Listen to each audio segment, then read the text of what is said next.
Okay, good afternoon, everyone. So, I will be a professor for the subject of traffic management and investigation with driving. So, before tayo mag-proceed sa ano yung ethical standards, ano yung mga dapat tandaan.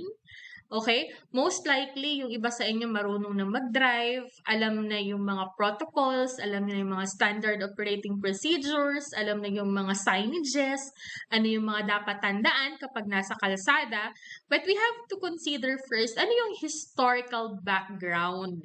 Ano yung history ng subject natin? Kailan nagsimula yung driving? Kailan nagsimula yung traffic? And ano yung mga ibig sabihin nun. So before tayo magpunta sa pinaka-main highlights, let's have first discuss ano yung history. So ito yung we have to be reminded na kailangan alam natin yung pinagmulan ng mga pinag-aaralan natin. Okay? So to start with, transportation. So, ano ibig sabihin ng salitang transportation? So, based on the definition, it is the movement or conveying of persons and goods from one location to another. So, ibig sabihin, kung pagbabasihan natin yung definition of terms, not necessarily na kailangan nakasakay ka, but a mere fact na gumagalaw from one place to another place, a simple movement. It's either heavy, it's either mabilis yung movement, or it's either mabagal yung movement. That is what we call transportation. Not just people, but including goods. Okay, so hanggat gumagalaw siya, mabagal man o mabilis, that is transportation. Kailan natin masasabi that that is a transportation if we're talking about from one place to another?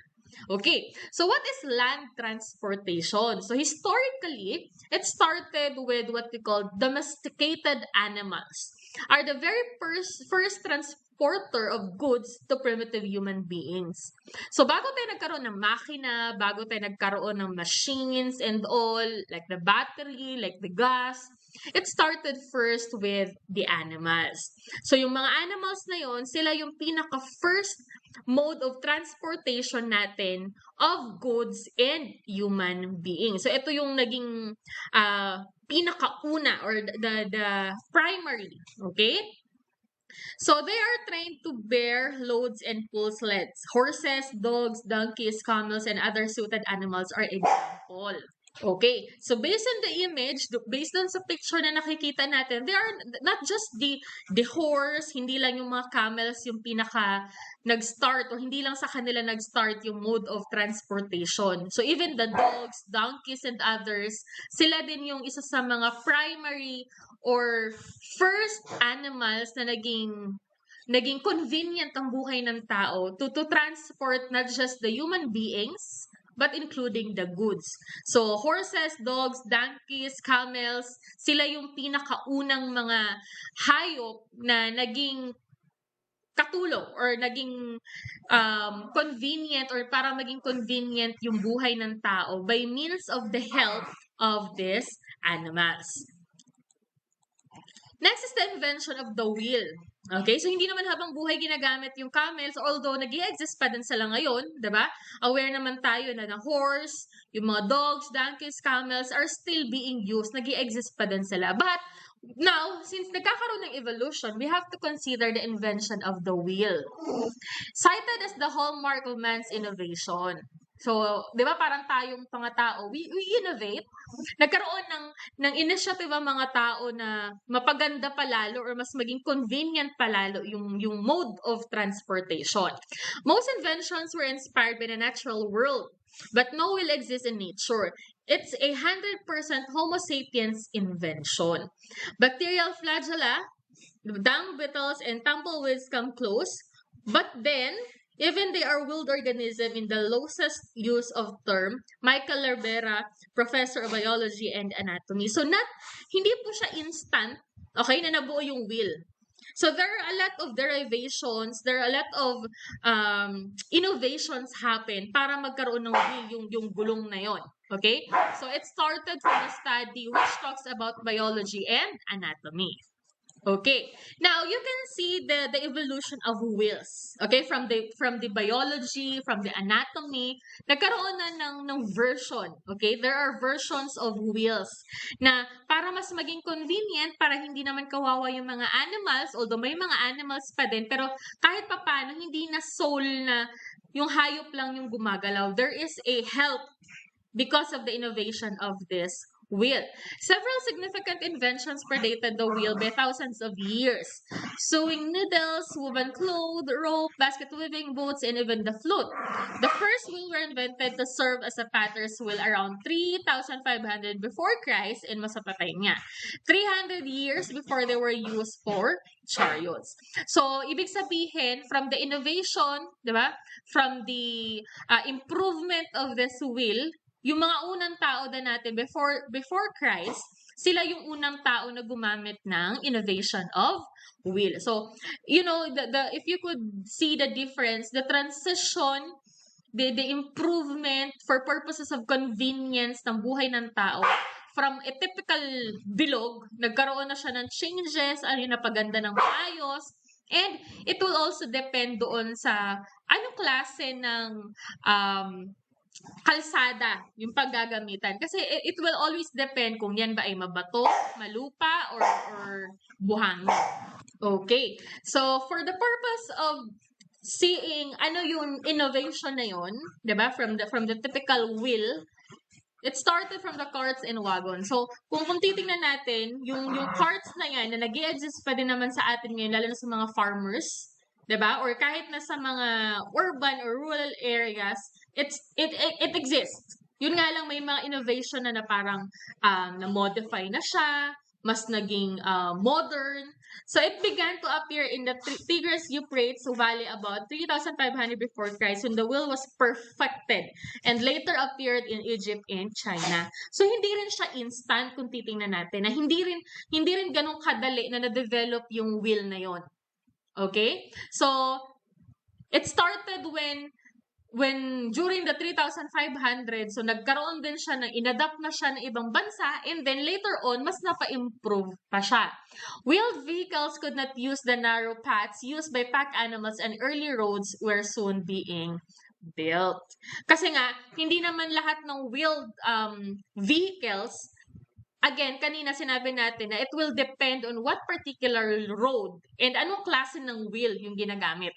Okay? So, it will always depend kung kaya siya. For example, kung mabato, hindi, magkakaroon din ng innovative or innovation kung anong klase ng gulong yung gagamitin.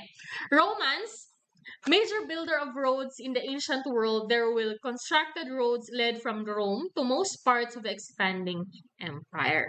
So, see the difference or the existence of Romans, kasi nga sila yung major builder of roads.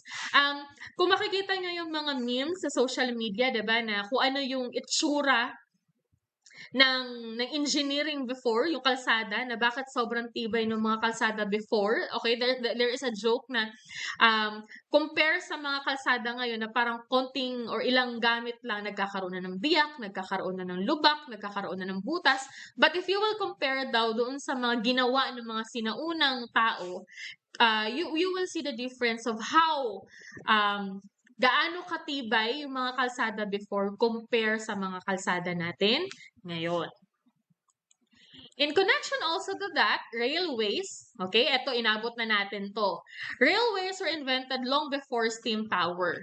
The Jolcos was a 6-kilometer long railway that transported boats across the Corinth Isthmus in Greece in the 6th century BC or before Christ. Crude railways, horse-drawn wagons with wooden wheels and rails had been used in English and European mines during the 17th century. So, kung mapapansin ninyo, because of the evolution of the wheel, diba?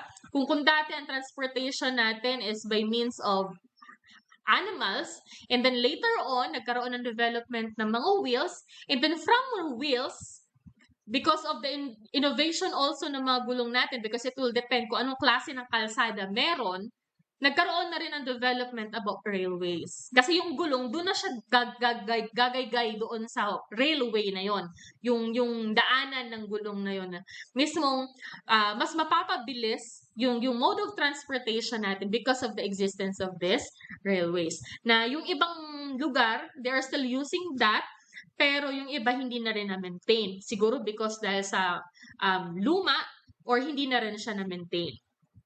Crude railways, horse-drawn wagons with wooden wheels and rails had been used in English and European mines during the 17th century. So yung mga minahan before, talagang mas mapapabilis yung trabaho nila or yung kanilang entry and exit because of these railways.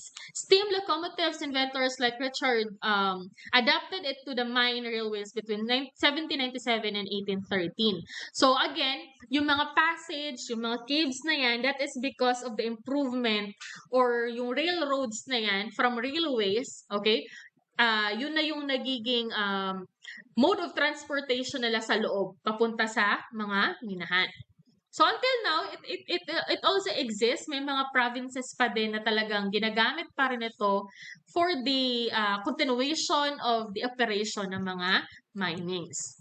Motorized transportation. Okay. So from typical na hayop, and then nagkaroon ng wheels, and then nagkaroon ng railways, let's now proceed to the motorized transportation. So steam engine. Perfected by James Watt in 1760s and provided power for many factories in England. French, Scottish, and American inventors tried to apply the steam engine to navigation. So navigation, sa mga sasakyang pandagat. Okay? During the 19th century, steam navigation replaced the sailing vessels. Kasi dati, talagang literal, ang nagiging direction or para mag-move yung mga sasakyan na pandagat, okay, meron silang yun sa direction ng hangin. But you know, as the evolution or the improvement, nagkaroon na ng mga engines para mas mapabilis yung navigation and movement of the vessels.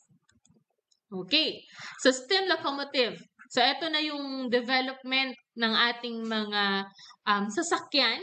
Okay, may mga wheels pa din, there is yung railways na tinatawag natin, pero mas napapabilis na siya because of the development of engines. Okay, motorized vehicles. Horse-drawn coaches were the first regular public coach services between 2 or more points or stages. They were first used in London in the 1630s. Okay? So, kung babalikan natin, during or before Christ, tapos because of the evolution, yung horse natin alone, okay? Yung horse lang yung nagdadala, pero para hindi masyadong mahirapan yung mga hayop natin, there is now what we call motorized vehicles. Pero ang command will be coming from the operator, pero para less convenient or para less din sa hirap or bigat no sa hayop, meron na tayo mga engines na ginagamit. So, because of Leonardo da Vinci, he invented the first self-propelled cart in history in the 15th century. Nicolas Joseph Cognot is a French military engineer who designed and built the world's first true automobile, a huge heavy steam-powered tricycle. So kung titingnan natin yung evolution of the engines or yung mga vehicles natin, it really started na palakihan before. Pero dahil nga nagkaroon ng innovations, there are a lot of changes, development, discovery, yung malaking mga vehicles na yan hanggang sa lumiit ng lumiit ng lumiit. Okay, so that is the transition of the vehicles. So sino naman si William Murdoch? Ran a model steam carriage on the roads of Cornwall during 1784. Richard Trevithick, British mechanical engineer and inventor who successfully harnessed high-pressure steam and constructed the world's first steam railway locomotive.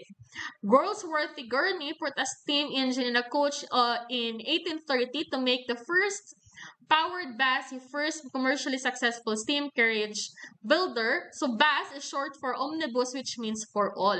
So ito yung dating itsura. Okay? Ngayon, pag sinabi nating bus, this is a vehicle or a transportation that is open para sa lahat. Okay? So, yung iba nasa bubong na or di kaya siksikan, pero that is their mode of transportation before. So, talagang malaki siya.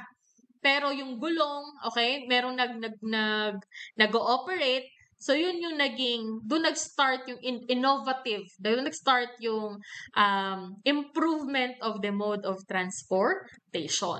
So, because of those people, yung mga pinagbabanggit natin kanina, they are the one who invented and influenced in terms of the development of the transportation. Rudolf Diesel invented the diesel engine in 1892 and experiments with diesel locomotives started soon after. So, kaya bakit may mga gas tayo or bakit merong mga diesel? So, pinangalan sa kanya, the first great success was the Flying Hamburger which ran from Berlin to Hamburg in the 1930s. So, yun naman yung kanyang contribution. Diesel took over from steam in the 1950s and 1960s. Henry T. Ford introduced the Model T in 1908, which proves so popular that by 1914 had adopted mass production to meet demands. So, si Ford, okay, bakit sila yung mga personalities na nag-develop din nung mga yung development or changes ng ating sasakyan. So, si Ford, okay, kaya meron tayong brand or merong sasakyan or unit na nakapangalan kay Ford because of his significant contribution and also with diesel. Okay, sa bicycles naman. So, kung titingnan natin, we have also the influence of wheels. Okay, Drysen, the first bicycle in 1818 of Baron de Drais, the rider scooted his feet on the ground to move. So, yung paa, yung nagpapaandar ng bisikleta. Next is the Kirkpatrick. Macmillan, a Scott blacksmith, invented the first bicycle in 1839 with pedals and brakes. Okay? So, meron na siyang padyakan. Okay? And brakes. Kasi itong kay Drais, talagang literal na scooted his feet on the ground. Talagang gagaygayin niya yung sahig. Okay? Pero yung kay Macmillan kasi meron na siyang pedal, meron pa siyang brake. Now, during 1861, French father and son Pierre and Ernest Mehaux stuck the pedals directly on the front wheel to make the first successful bicycle nicknamed Bone Shaker. So, kung makikita nyo yung innovation, 'di ba, na talagang pinag-iisipan nila on how to improve those inventions na literal na it started from the wheel, nagkaroon ng bicycle pero gagaygayin mo siya ng paa. But then, on the second development during 1839, may pedal siya, may brake siya, pero hindi ganun ka-convenient. And then, during 1861, nagkaroon na ng design, okay, na kahit papano, different from the previous discovery, which makes the operator or bicycle owner na kahit papano, it will be convenient on his part. Okay, next will be the continuation of the development of bicycles, ordinary made by James Starley in 1870, which has a huge front wheel, which gave high speed with little pedaling. Okay, so ito yung hindi pantay, yung gulong. Okay, next will be during 1874, Lawson made the first chain-driven bicycle. So may kadena na. During 1885, James Starley's nephew made the Rover safety bicycle. Air-filled tires were added in 1890 and the modern bicycle was born. So yung gulong, yung literal na wheel, may rubber na siya. So may hangin na. So yun na yung nakikita natin ngayon. But before that, 1874 pababa, literal na gulong lang siya, na bilog lang. Okay? So that was the invention of the bicycle. Now, moving on to the motorcycle. Motorcycle, any two-wheeled or less, commonly three-wheeled motor vehicle, usually propelled by an internal combustion engine. Okay, so may makina na. The first commercial design was a three-wheeler built by Edward Butler in Great Britain in 1884. So, pag sinabi nating motorcycle, not just a two-wheeled, pwede rin siyang three-wheeled motor vehicle. Gottlieb Daimler and Wilhelm Maybach built the first petrol engine motorbike in Germany in 1885 called the Daimler rate wagon. Okay, so may makina na siya. Okay, meron na rin siyang bukod sa engine, kahit papaano makikita mo yung meron na siyang liquid or meron na siyang ino-operate na siya ng gasolina. Okay, so if you will see that the development, ang bilis ng transition, it started from 1860s and then hanggang sa 1885, there is now an engine motor cycle. Okay, water transportation. So, natapos na tayo sa digulong. Okay? Now, let's proceed now with what are the mode of transportation sa katubigan. Raft and canoe, the first watercraft, both evolved from floating logs. Okay? So, ito yung nagiging floating. Walang makina, pero nagfo-float siya because of the invention of these personalities. Hide-covered wicker baskets or dogo canoes were the first boats along the Tigris and Euphrates River. So, close lang siya na kahoy na hindi papasukan ng tubig para mag-float siya. Cretans and Phoenicians built wooden ships, propelled galleys with a single sail which dominated trade on the Mediterranean. So, ibig sabihin, meron tayong mode of transportation sa tubig, okay? Wooden ship ang tawag natin kasi parang it is somehow looks like literal na ship, parang bangka or barko, pero ang nagmamanipula sa kanya is yung kanyang sailing or yung tela. Depende sa direksyon ng hangin. Okay. Age of exploration. During the 1300, invention of the compass and rudder in Europe and later the square sail in England, France, Portugal, and Spain in the 15th century were beginning to build the three-mast ships, and these countries were soon the leaders in the age of exploration. So, after ma-develop yung ships, okay, na minamanipula based on the direction or the flow of the direction of the wind, nagkaroon naman tayo ng tinatawag na age of exploration. So, doon na nag-start yung meron ng compass para malaman mo kung saan yung direction or kung saan yung way mo papunta doon sa pupuntahan mo para hindi ka na naliligaw. So, you will base your direction based on the compass. Okay? Next is road and highways. Okay. Now, if you will see the difference or the significance or the transition, diba? From animals to wheels to railways to bicycles to motor vehicles, and then nagkaroon ng air transportation or navigation, and then roads and highways. So, road or highway is an overland route between 2 points. Okay? Road or highway. So, 2 points kasi nga, nagkaroon tayo ng yung direction. Road, a generally narrow route in a rural area. Street is an urban route. So, makikita mo yung difference kapag ka nasa rural area ka or nasa urban area ka. Highway, a wide road that can carry more traffic or higher speeds. Now, you will see the difference. Ano ang pinagkaiba ng road, tsaka ng street, tsaka ng highway? Pag sinabi nating highway, malaking kalsada. Pag sinabi nating street, maliit lang. Pag sinabi nating road, yun yung in the middle of or yung wide niya is para magsa-start tayo sa street and then road then highway. Okay?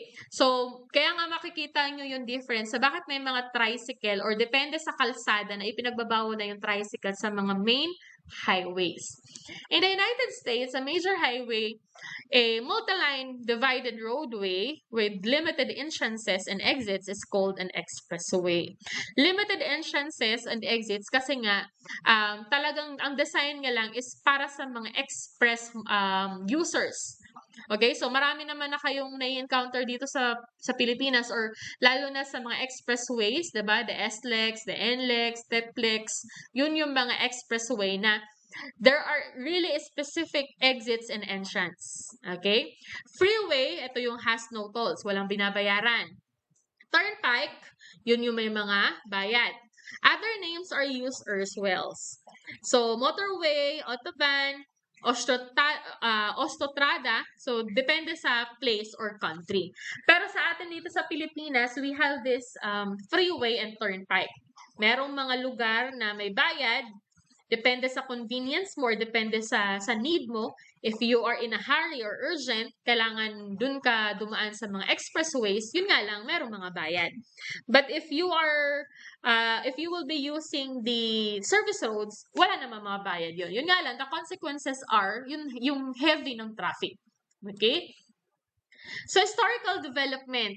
Way stems from the Middle English way, which in turn branches from the Latin viho, I carry, derived from the Sanskrit ba, carry, go, or move. Carry, go, or move. Ibig sabihin, gumagalaw. As early as 3000 BC, the civilizations of Egypt, Mesopotamia, and the Indus Valley developed roads first for pack animals and then for wheeled vehicles.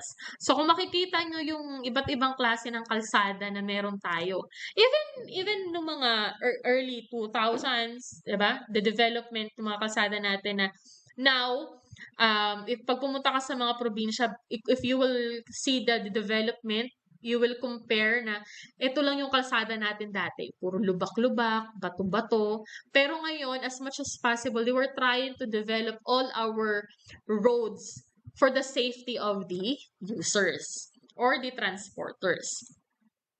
The greatest road builders of the ancient world were the Romans. Okay? So, tandaan nyo po yung influence ng Romans. Sila yung builder or sila yung mga gumawa ng ancient roads natin.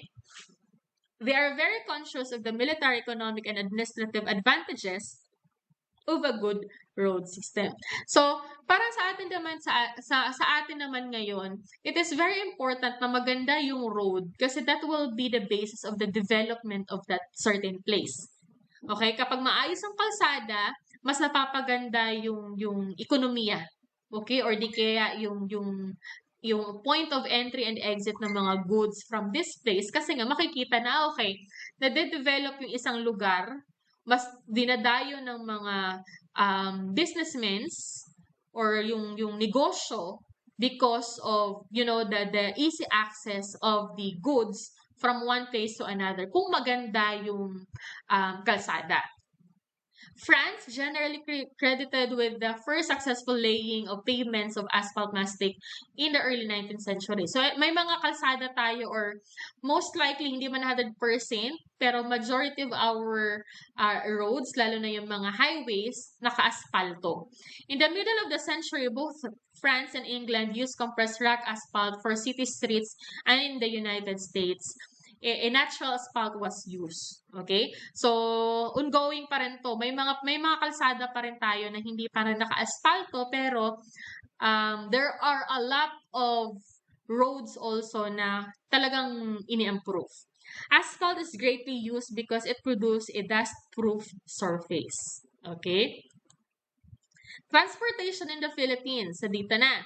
Before 1850, people traveled on foot and may hitch a ride in a private-owned horse or carabao drawn cart.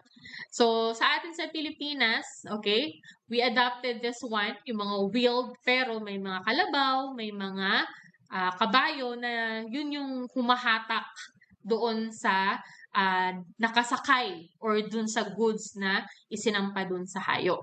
So, 1850 horse-drawn vehicles were for hire. The four types are karamata, kiles, kalisa, and karawahe. So, ito nag-i-exist sa Pilipinas. Kaya nga if you will go to Luneta or certain places in Manila, this is part of the tourism or spots para sa mga turista na still nag-i-exist pa din siya to promote the history and the tradition that we have. Next is, in 1880, the Campaña de los Tranvías de Filipinas launched a tranvía, a single horse-drawn tramcar, 12-seater. In 1898, 10 tranvías were operating in the network during the Philippine Revolution. So, para siyang jeep style, pero ang nag-ooperate or ang naghahatak sa kanila is yung mga hayop. So, because of the invention, diba, napag-usapan na natin kanina yung development from horse, from camels, to wheeled, to bicycles, to motor vehicle, and then the development of engines, the diesel. So, nagkaroon na ng mga vehicles that is operated by engine. So, yun na yung naging public transportation. Okay? Next will be the post-World War II. Reconstruction of Metro Manila began in 1946 and gave birth to the jeepney. So, if you will see, or if you take down notes, during 1946, doon na nag-start yung jeep, which is engine-operated. Okay? So, significant growth continued till 1970s, which further aggravated rural to urban migration. So, nagiging mabilis na yung access from rural to urban or vice versa. 1975, Metro Manila was established consisting of 4 cities and 13 municipalities, aimed to promote orderly urban development and solve urban problems such as slums, traffic congestion, and garbage, among others. So, road classification in the Philippines. Pag sinabi nating national primary, directly connects major cities, at least around 100,000 people. Cities within metropolitan areas are not covered by the criteria. National secondary, ito na yung mga kalsada. Okay, directly connects cities to national primary roads except in metropolitan area. Pag national, within yung sentro. Pag sinabi nating national secondary, there is a connection, okay, from point of entry to one place to another. National tertiary, other existing roads under DPWH which perform a local function. Provincial roads, okay, from the word provincial, municipal and city, this is within a provinces.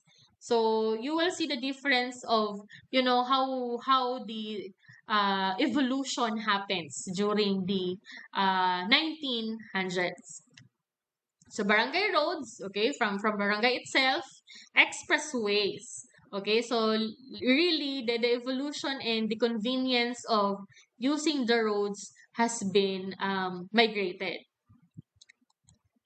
Okay, last clear chance doctrine. Ano ibig sabihin ng doctrine na yun?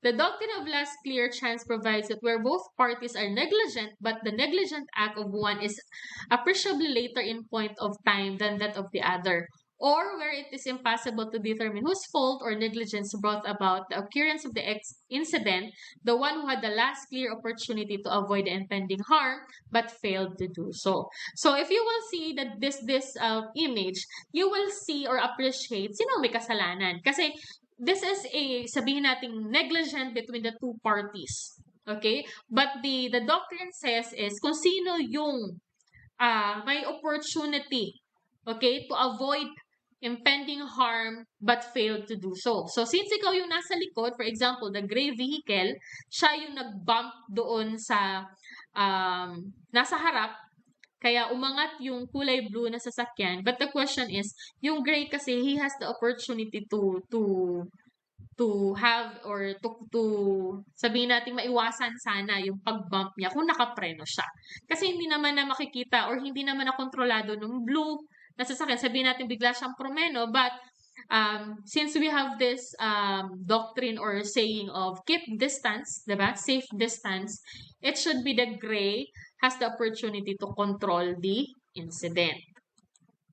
Okay, what is the right of way? Ano ba ibig sabihin ng right of way? It's basically who has the right to go first at an intersection with merging lanes or when coming across a pedestrian lane as defined by the law.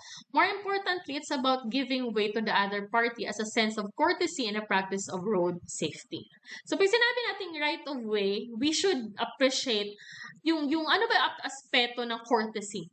Okay? The one who is supposed to be the first to stop should be the first to go. Okay? Pero kasi may mga mentality tayo na hindi natin ino-observe yung right of way, kaya nagkakaroon ng congestion or heavy traffic because of this mentality. But if we will observe this doctrine, okay, or this sort of thing, the right of way, kaya dapat smooth lang yung flow of traffic if we observe this quotation. Okay, Article 3, Section 42 of RA 4136, the right of way and signals. When two vehicles approach or enter an intersection at approximately the same time, the driver of the vehicle on the left shall yield the right of way to the vehicle on the right. So, dapat yung mga nagda-drive, you should be aware of this right-of-way doctrine. The driver of a vehicle approaching but not having entered the intersection shall yield the right-of-way to a vehicle within such intersection or turning therein to the left vehicle. Turning left has given a plainly visible signal of intention to turn. The driver of any vehicle upon a highway within a business or residential district shall yield the right of way to a pedestrian crossing such highway within a crosswalk except at intersection where the movement of traffic is being regulated by a peace officer or by a traffic signal. Every pedestrian crossing a highway within a business or residential district at any point other than a crosswalk shall yield the right of way to vehicles upon the highway. Kaya 'di ba if you are really vigilant and observe this provisions under RA 4136, kung papairalin natin yung right of way, there is a smooth and very convenient flow of traffic kung lahat tayo ay aware and we observe the essence of this right of way and proper signals. So kung lahat tayo marunong sumunod, then smooth lang sana. Okay, hindi yung lahat tayo may sariling command, may sariling desisyon pagdating sa kalsada. Kaya nagkakaroon ng inconvenience because people are, very aggressive in terms of kung sinong mauuna. Okay, but if we will allow this provision na right of way, kung sino yung first to stop, first to go. Hindi yung ikaw na yung huling nag-stop, gusto mo ikaw pa yung mauuna. Okay? So that is part of the history of our subject, which then again, we have to consider who are those personalities who made really a big contribution in the development of transportation. So again, it started from the animals, okay? And the definition of transportation, it could be a goods, it could be a human being from one location to another location. So that is what we call transportation. But for the mode of transportation, it started from animals, wheels, bicycles, motor vehicles. So nagkaroon na ng development of engines and then the development of roads. The highways, the road, the street, also, we have the expressways, yung lugar na merong toll fee, and yung mga lugar na walang toll or walang fees na tinatawag.